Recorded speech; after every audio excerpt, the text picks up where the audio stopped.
একটা জিনিস আপনার দৃষ্টি আকর্ষণ করব নিয়েছিল, সেটা হলো আমরা ঈশার নামাজের সাথে সুন্নত বেতের সব পড়ে ফেলি।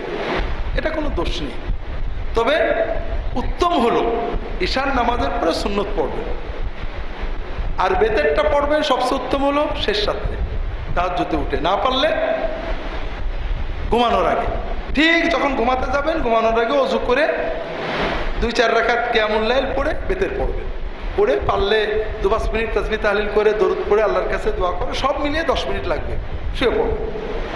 এতে অনেকগুলো ফায়দা। 1 নম্বর হলো রাসূল সাল্লাল্লাহু আলাইহি ওয়াসাল্লাম বলেছেন শেষ রাতে না হলে ঘুমানোর আগে তাহাজ্জুদ বেতের পড়বেন।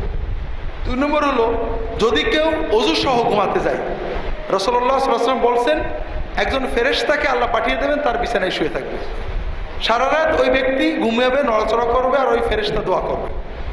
3 নম্বর, কেউ যদি ওযু অবস্থায় ঘুমিয়ে পড়ে, রাত্রে ঘুম ভাঙে শুয়ে শুয়ে দোয়া করলে আল্লাহ দোয়া কবুল করে।